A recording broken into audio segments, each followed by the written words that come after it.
ক্রিকেটের সব খবরাখবর সবার আগে পেতে এখনই সাবস্ক্রাইব করুন এবং বেল বাটনে প্রেস করুন। বিপিএলে আজ দিনের প্রথম ম্যাচে মুখোমুখি হয়েছে রাজশাহী কিংস ও সিলেট সিক্সার্স। এই ম্যাচে টসে জিতে শুরুতে ফিল্ডিং এর সিদ্ধান্ত নেয় রাজশাহী কিংস। ব্যাটিং করতে নেমে শুরুতে সাব্বির রহমানের উইকেট হারিয়েছে সিলেট সিক্সার্স। এরপর স্বপ্ন দেখিয়ে আউট হয়েছেন লিটন দাস। তবে ইংলিশ তারকা জেসন রয়, নিকোলাস পুরানদের ব্যাটে ভর করে নির্ধারিত 20 ওভারে 180 রান তুলেছে সিলেট সিক্সার্স।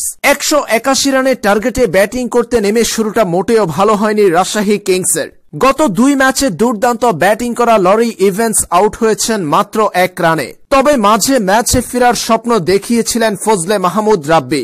অর্ধশতক করে ফিরেছেন তিনি। এরপর আর কেউ দাঁড়াতে না পারলে 104 রানে থামে রাজশাহী কিংসের ইনিংস, যার ফলে 76 রানের বিশাল জয় পায় সিলেট সিক্সার্স। সিলেটের হয়ে দারুণ বোলিং করেছেন তাসকিন আহমেদ, মোহাম্মদ নওয়াজ, সোহেল তানভীর। সব মিলিয়ে ব্যাটে বলে অসাধারণ পারফরম্যান্স করে রাজশাহীকে হারিয়েছে সিলেট সিক্সার্স।